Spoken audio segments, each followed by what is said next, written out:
အားလုံးပဲမင်္ဂလာပါ MK Channel မှာပြန်လည်ကြိုဆိုပါရခင်ဗျာ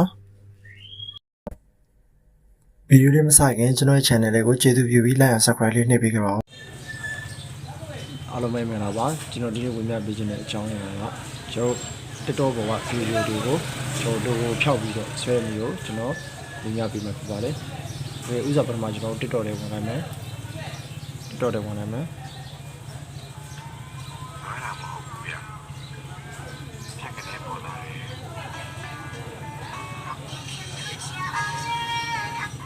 ဘယ်နဲ့ကျွန်တော်ဒီဗီဒီယိုပဲထားနောက်ဒီဗီဒီယိုပဲထားဘယ်နဲ့ဒီဗီဒီယိုပဲဒီဗီဒီယိုကိုကျွန်တော်တို့ညားလေးနှိပ်ပါညားလေးကိုနှိပ်မယ်ညားလေးနှိပ်ပြီးဆိုတော့ကျွန်တော်ဒီဘက်တော့ဆိုညားလေးလာမယ်နော်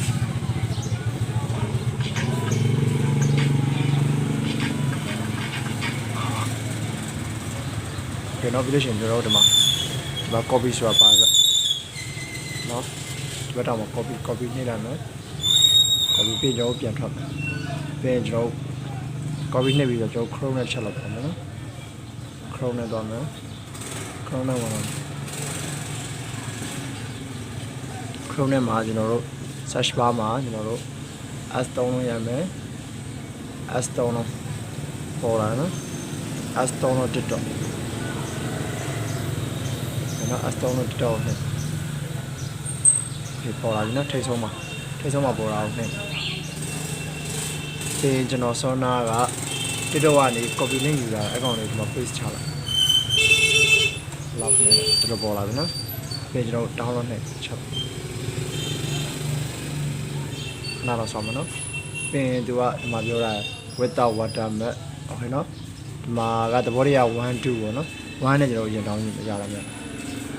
ကြောင်ညာတော့တက်တယ်โอเคဆိုတော့ပေါ့ပါကဲစမ်းကြည့်လိုက်ဝါတာမပါလာโอเคနော်ဒါဆိုရင်ကျွန်တော်တို့အောက်မှာဒါဆိုလို့ရှိရင်ကျွန်တော်အောက်မှာနော်ဝါတာမပါတော့โอเคနော်โอเคအားလုံးပဲကျေးဇူးတင်ပါတယ်ကျွန်တော်ရဲ့ YouTube channel လေးကိုလည်း like and subscribe လေးလုပ်ပေးကြပါဦး